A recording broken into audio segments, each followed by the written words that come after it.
So let's go on to H and the idea of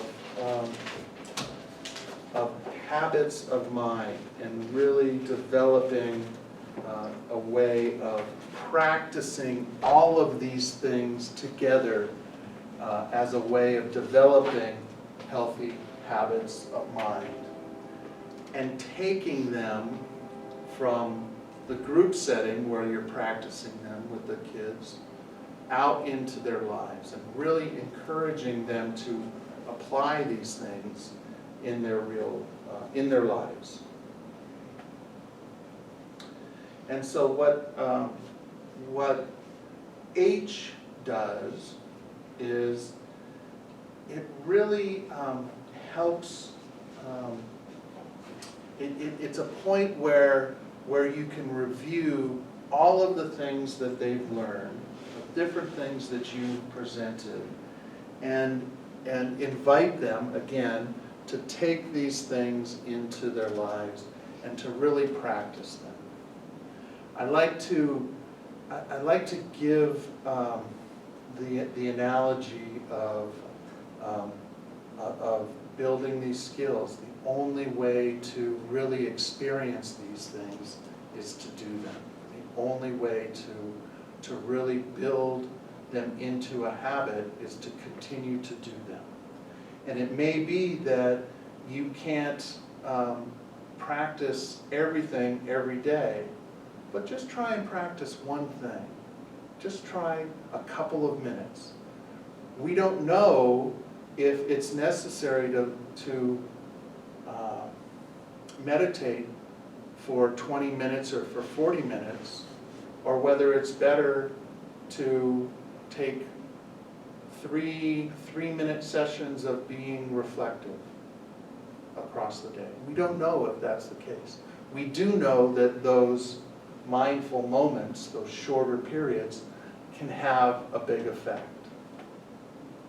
So encouraging them to practice throughout the day is a nice way of helping them sustain these and build resilience into their lives. So how do we do that?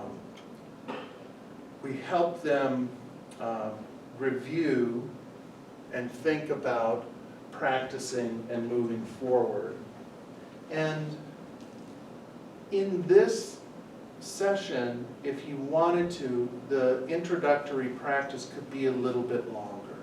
Okay, there's enough time in this H session that you can extend that a little bit. It's also nice to allow the students to choose what practice they'd like to do. So you can offer them, invite them to choose a practice and see what seems to be the most enjoyable.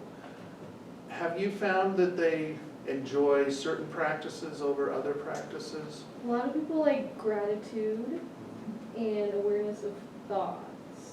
And awareness of feelings. I'd say those are the top three. Mm-hmm. And so it's nice to offer this to them as well. So